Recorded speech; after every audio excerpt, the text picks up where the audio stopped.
le 2 avril 1979. Un autre jour de printemps frais à Sverdlovsk, une ville nichée sur les pentes orientales des monts Oural, au cœur du territoire de l'Union soviétique. Un vent du nord souffle, apportant des températures froides. Au printemps, les vents des monts Oural amènent souvent pluie et neige. Cependant, au lieu de nuages sombres, un nuage quelque peu différent plane dans l'air, sans apporter de précipitations. C'est un brouillard invisible de spores de Bacillus anthracis, une bactérie dangereuse qui provoque l'une des maladies les plus mortelles qui soient, le charbon. Les spores du charbon ne flottent pas dans les rues, elles sont naturellement présentes dans le sol. On les trouve dans les régions agricoles, mais rarement en zone urbaine. Alors, comment se fait-il qu'un nuage entier de bactéries du charbon soit apparu dans les rues de Sverdlovsk ? La réponse se trouve dans la ville elle-même, car Sverdlovsk n'était pas une ville ordinaire. En 1979, l'actuel Yekaterinbourg s'appelait Sverdlovsk. Avec 1 200 000 habitants, c'était la plus grande ville et le centre administratif et industriel du district de Sverdlovsk. Sverdlovsk avait un statut spécial au sein de l'Union soviétique, car aucun étranger n'était autorisé à y entrer. De plus, certaines parties de la ville étaient interdites, même aux citoyens soviétiques, sans une autorisation spéciale. Un tel secret était dû au fait que 87% de l'industrie de la ville était liée au secteur militaire. Les usines de Sverdlovsk produisaient tout un arsenal d'armes, allant des armes légères aux missiles balistiques. Pendant l'ère de la guerre froide, les soviétiques gardaient leur programme de production d'armes top secret. Les occidentaux n'avaient même pas le droit de voir les usines d'armes, encore moins d'y entrer. C'est pourquoi Sverdlovsk était une ville partiellement fermée. Il y avait trop de complexes importants et secrets à l'intérieur pour que quiconque puisse y accéder. L'un de ces complexes était l'Institut de microbiologie et de virologie, situé dans la base militaire connue sous le nom de complexe 19. L'Institut, situé au centre de la base de 200 hectares, était protégé par des postes de contrôle armés et des fils barbelés. Créé en 1947, il était l'une des 2 principales installations de production d'armes biologiques en Union soviétique. Les scientifiques travaillant dans les installations souterraines étaient engagés dans la production de diverses toxines et bactéries adaptées aux armes biologiques, y compris les spores de l'anthrax. Outre le fait qu'il s'agissait d'un complexe de production d'armes, il y avait une autre raison pour laquelle les soviétiques gardaient la nature du complexe 19 secrète. En 1972, l'Union soviétique a signé la Convention sur les armes biologiques et à toxines, qui interdisait la production et le stockage d'armes biologiques offensives. Évidemment, en 1979, les soviétiques violaient la Convention. Ce fait devait rester secret pour le reste du monde. Le grand public, y compris les citoyens de l'URSS, ignorait l'existence du complexe. Mais la CIA, elle, était au courant. L'agence de renseignement américaine avait de forts soupçons qu'une installation de production d'armes biologiques se trouvait sur place à cause des bouches d'aération uniques au sol, visibles sur les images satellitaires. C'est dans ces bouches d'aération que toute l'histoire a commencé. Les bouches d'aération au sol étaient reliées au système d'évacuation des équipements de séchage et broyage. Des filtres spéciaux étaient installés à l'intérieur pour empêcher la sortie de pathogènes du laboratoire vers l'air libre. Chaque vendredi, après l'arrêt du travail, l'équipe de maintenance inspectait l'installation et remplaçait le filtre par un neuf. Le vendredi 30 mars 1979, l'équipe a retiré le filtre, mais a oublié de le remplacer. C'était une erreur fatale. Le week-end était passé, et le lundi 2 avril 1979, la production a repris. Sans le filtre en place, les agents pathogènes de l'anthrax pouvaient s'échapper librement, et 10 kg ont été libérés de l'usine de production avant que le personnel ne se rende compte que le filtre avait disparu. Le nuage de spores mortelles s'est échappé du complexe 19 et, porté par le vent, s'est déposé le long du périmètre de 50 km au sud de l'installation. Les régions touchées étaient le complexe militaire voisin numéro 32, une usine de tuyaux en céramique, la zone résidentielle voisine et quelques villages au sud de la périphérie de la ville. En plus d'être mortel, le nuage de spores d'anthrax était totalement invisible, donc personne ne savait que l'accident avait eu lieu. Personne ne se doutait que la mort planait dans l'air. Dès le soir du 2 avril, les urgences des hôpitaux civils numéro 20 et 24 ont commencé à recevoir des appels de patients qui se plaignaient de maux de tête, de toux, de légères fièvres et de symptômes de grippe ordinaire.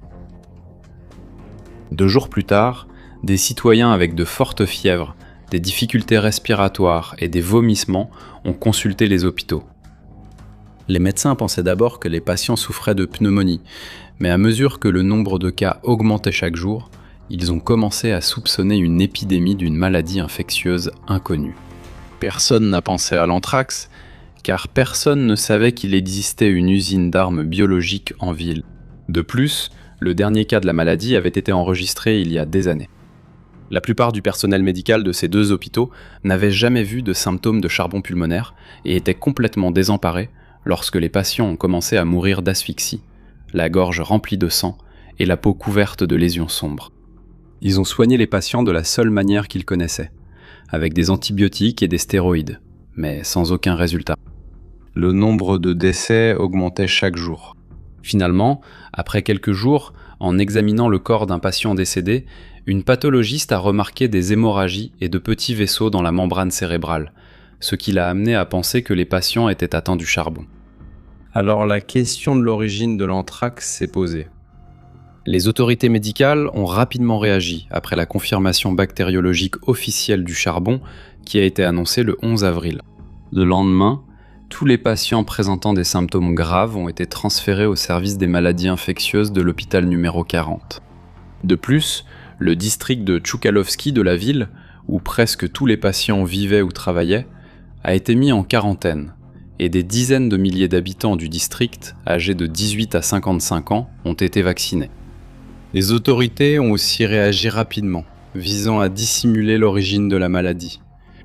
Il n'y avait aucun moyen de cacher que l'épidémie de charbon était en cours, mais ils pouvaient en dissimuler les traces. Tout d'abord, un journal local a publié un avertissement concernant un ulcère sibérien, un terme russe pour désigner le charbon, une maladie causée par la consommation de viande infectée. Ensuite, des tracts ont été distribués pour avertir les habitants de ne pas consommer de viande contaminée, ni d'entrer en contact avec des animaux errants qui ont été traqués et éliminés. Il fallait convaincre les citoyens que l'épidémie de charbon avait des causes naturelles. L'ensemble du district concerné a été soumis à une décontamination complète. Des soldats en combinaison de protection ont pulvérisé et frotté les rues, ainsi que les bâtiments, les murs et les toits. Des bulldozers enlevaient des couches de sol contaminées, tandis que les routes en terre étaient recouvertes d'asphalte. Il a fallu des mois pour que le processus de décontamination soit achevé. En attendant, un chef local du KGB a mené sa propre enquête. Étonnamment, il n'était pas au courant de l'installation secrète à l'intérieur du complexe 19. Soupçonnant quelque chose de louche, il a mis les lignes téléphoniques sur écoute. Il ne lui a pas fallu longtemps pour découvrir la vérité sur le filtre manquant et la véritable origine de l'épidémie de charbon. Cependant, dans le cadre de la vaste campagne de dissimulation, on lui a ordonné de garder le silence sur tout ce qu'il avait appris. Le nombre de morts dus au charbon a continué d'augmenter pendant 6 semaines après l'accident. Bien plus tard, le gouvernement soviétique a officiellement déclaré que 96 personnes avaient été infectées par le charbon, dont 64 sont mortes. Le rapport était probablement un autre chapitre de la dissimulation soviétique, car on estime que plus de 600 personnes sont mortes à la suite de l'accident. On pense qu'environ la moitié d'entre eux étaient des réservistes militaires qui ont suivi une formation à la base militaire voisine, le complexe 32. Ces hommes n'ont jamais été soumis à des traitements ou à des autopsies par des médecins civils. Le reste des victimes étaient des habitants du district de Tchoukalovski et des ouvriers des usines locales, en particulier de l'usine de tuyaux en céramique, qui a subi une exposition directe. En réalité, le nombre élevé de victimes était dû à une quantité massive de spores mortelles libérées, environ 10 kg, et au fait que personne n'était au courant de la source de l'infection. Une circonstance relativement chanceuse était que le charbon chez l'humain n'est pas considéré comme contagieux et ne peut pas être transmis d'une personne à l'autre. Sinon, le nombre de personnes infectées et décédées dans ces conditions aurait été bien plus élevé. Le gouvernement soviétique disposait de toutes les conditions pour dissimuler l'accident et ses causes. L'Union soviétique était un pays totalitaire où toute la société était maintenue sous le contrôle strict du gouvernement. Les autorités avaient tous les leviers en main y compris les médias, donc donner une fausse image de la réalité n'était pas un gros problème. Les citoyens de Sverdlovsk pouvaient soupçonner différentes origines de l'infection, mais personne n'en parlait ouvertement. Les médecins étaient tenus au secret, et toute leur documentation médicale prouvant l'anthrax par inhalation a été confisquée. Le reste du monde ne savait absolument rien de l'accident. Les pays occidentaux connaissaient peu la situation en Union soviétique, et encore moins ce que le gouvernement voulait cacher. Cependant, 6 mois plus tard, en octobre 1979, un article est paru dans un journal en langue russe publié à Francfort, en Allemagne de l'Ouest, au sujet de l'accident bactériologique en Union soviétique. L'article était rempli de données inexactes et de chiffres exagérés, mais il a tout de même suscité des soupçons concernant l'événement. D'autres journaux britanniques et allemands ont repris l'histoire. L'agence de renseignement britannique, MI6, a obtenu des informations un peu plus précises. Les agents britanniques en Allemagne de l'Est ont reçu des informations d'Allemands voyageant depuis Sverdlovsk au sujet d'un accident dans une installation de production d'armes biologiques qui a causé des morts parmi la population locale. Finalement, grâce aux efforts de la CIA, les puissances occidentales ont obtenu une compréhension plus approfondie de l'accident de Sverdlovsk. Au siège de la CIA à Langley, en Virginie, ils ont comparé des images satellites du complexe 19 et de la zone environnante avant, pendant et après la période où ils pensaient que l'accident avait eu lieu. Les images montraient des points de contrôle signalant une quarantaine et des véhicules de décontamination autour du district, surtout près du complexe 19, soupçonné d'abriter une installation de production d'armes biologiques. Rapidement, des sources crédibles au sein de l'Union soviétique ont confirmé leurs soupçons.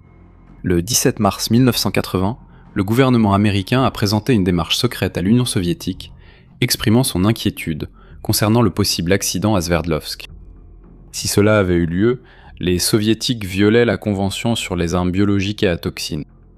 Les soviétiques ont rétorqué que les victimes auraient contracté une forme gastro-intestinale d'anthrax via de la viande contaminée. Quelques jours plus tard, ils ont informé le public du monde entier de l'épidémie d'anthrax, en maintenant leur version sur les causes naturelles de l'infection. Des médecins soviétiques de renom ont publié dans une revue médicale moscovite affirmant avoir trouvé la source de l'anthrax chez 2 familles contaminées par de la viande achetée au marché improvisé.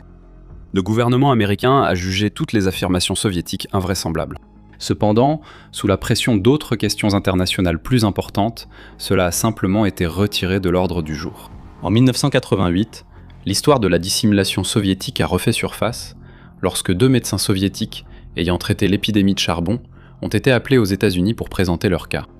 Lors de conférences, ils ont présenté l'affaire de l'anthrax, attribuée à la consommation de viande d'animaux contaminés. Leurs hôtes américains, dirigés par le professeur de Harvard et militant du contrôle des armements Matthew Meselson, ont approuvé le rapport comme étant plausible, mettant ainsi fin à la discussion sur les origines de l'épidémie de charbon à Sverdlovsk. L'histoire semblait être terminée, mais seulement jusqu'à la chute de l'Union soviétique en 1991. L'année suivante, le président de la Fédération de Russie, Boris Eltsine, qui était également le chef du parti communiste à Sverdlovsk à la fin des années 70, a fait une déclaration au sujet de l'accident dans le journal Komsomolskaya Pravda. Il a reconnu ce que tout le monde soupçonnait depuis des années, à savoir qu'une épidémie de charbon avait été accidentellement provoquée par des chercheurs militaires et non par des causes naturelles. Dans un effort pour révéler toute la vérité sur l'accident, le gouvernement russe a permis à un groupe de scientifiques américains de se rendre à Yekaterinbourg, l'ancienne Sverdlovsk, en 1992 et 1993. Une équipe dirigée par le même professeur Meselson, qui avait approuvé le précédent rapport soviétique, a mené des recherches approfondies sur tous les documents médicaux, y compris ceux saisis par le KGB. Ils ont conclu que, je cite, « l'épidémie résultait de la propagation par le vent d'un aérosol contenant l'agent pathogène de l'anthrax, que la source se trouvait dans l'installation de microbiologie militaire, et que la fuite de l'agent pathogène s'était produite dans la journée du lundi 2 avril. » En plus de ces affirmations, les pathologistes russes qui ont pratiqué des autopsies pendant l'épidémie ont fourni des preuves que les cas mortels étaient dus à la forme pulmonaire du charbon. Sans aucun doute, les victimes ont inhalé les spores d'anthrax. Il n'y avait pas de viande contaminée. La vérité a mis du temps à éclater, mais elle a fini par voir le jour. Elle a révélé que l'épidémie de Sverdlovsk en 1979 était la plus grande flambée documentée de charbon par inhalation chez l'homme. L'accident qui a coûté la vie à des centaines de personnes a été une démonstration unique et effroyable de la terreur et de l'insidiosité des armes biologiques. Regardez ensuite cet épisode si cette vidéo vous a intéressé. Merci de mettre un j'aime et de laisser un commentaire si vous voulez soutenir la chaîne.